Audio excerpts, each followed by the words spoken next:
Hello everybody, my name is James, hope you're doing well and welcome back to another video, and today we're going to be talking about McLaren's thoughts on 2026, Cadillac's new car reveal, as well as a lawsuit that's been reported. If you enjoyed the video, make sure to leave a like and subscribe for more Formula 1 content. Also make sure to follow me on Instagram and X at James's Pit Lane. I'll leave links in the description, but let's jump straight into the video. So let's start with McLaren, and as we know, they ended the ground effect era with the fastest car. The ground effect era was introduced in 2022 and the floors were required to be as low to the ground as possible to create downforce. Now in 2022 McLaren had an okay car, but going into 2023 they had one of the slowest cars on the grid. However, they introduced upgrades midway through the season and that really turned things around for them, and they went on to win the Constructors title in 2024 and then in 2025 won the Constructors as well as the Drivers title. Now for 2026 it's brand new regulations, and as part of this the flat bottom floors are gone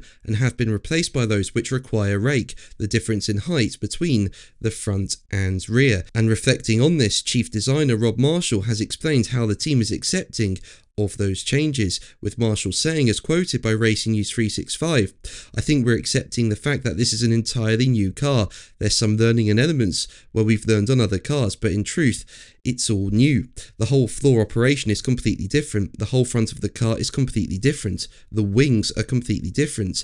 There's little read across, but some inspiration from what has happened in the past. The cars are slightly narrower by comparison to 2025, but not enough to have a real effect in terms of how the car feels to the driver. It's got less downforce, but the driver won't really feel the downforce in the wheelbase, but it's going to be a different experience. Whether or not it changes the racing fundamentally, I'm not sure, but hopefully it's a good car to drive." Now going into 2026, of course, there's a brand new team in Cadillac. They're using Ferrari engines this year, and they've got Sergio Perez and Valtteri Bottas driving for them. And now the team has revealed what its car will look like in 2026. You can see the livery on screen now, and it's a very unique livery, I would say. I mean, it's a two-sided livery basically. I mean, its left side will be a greyish white, while its right flank will be black. And speaking about the new Cadillac F1 livery, Chief Executive Dan Tauris said, "This livery represents far more than a paint scheme.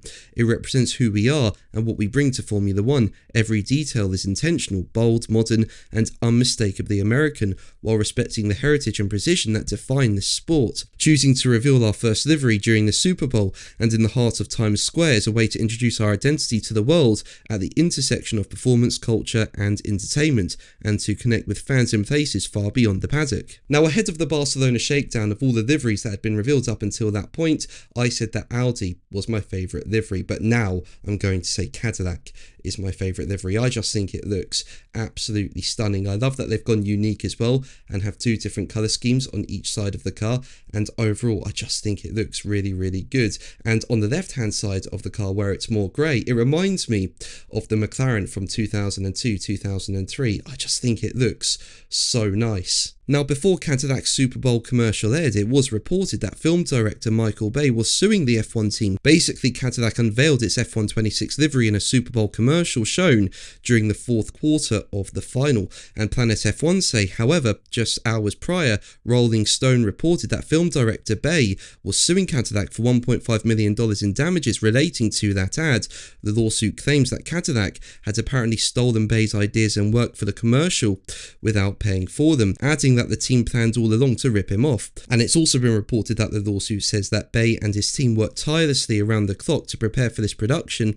Bay personally pulled an all-nighter that evening, putting together various ideas for the project. Bay, however, was then informed via a text message that Cadillac was going in a different direction. Now, it's been reported that Bay is suing for $1.5 million in damages, which represents his standard director's fee plus his team's producer's fee. However, Cadillac has denied any wrongdoing. A Cadillac Formula 1 team spokesperson told Planet F1, "Michael Bay is a cinematic genius and we talked with him about directing our Super Bowl ad, but after 2 meetings it became clear he couldn't meet our timeline and there ultimately wasn't a path forward. It's unclear why he's bringing this claim, since the concept and creative were already developed and we were only exploring him as a director.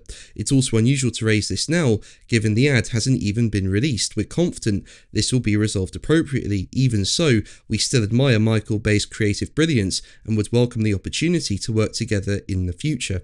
But that's going to be the video from me today. Thank you ever so much for watching. Make sure to like and subscribe for more videos, and until the next one, take care.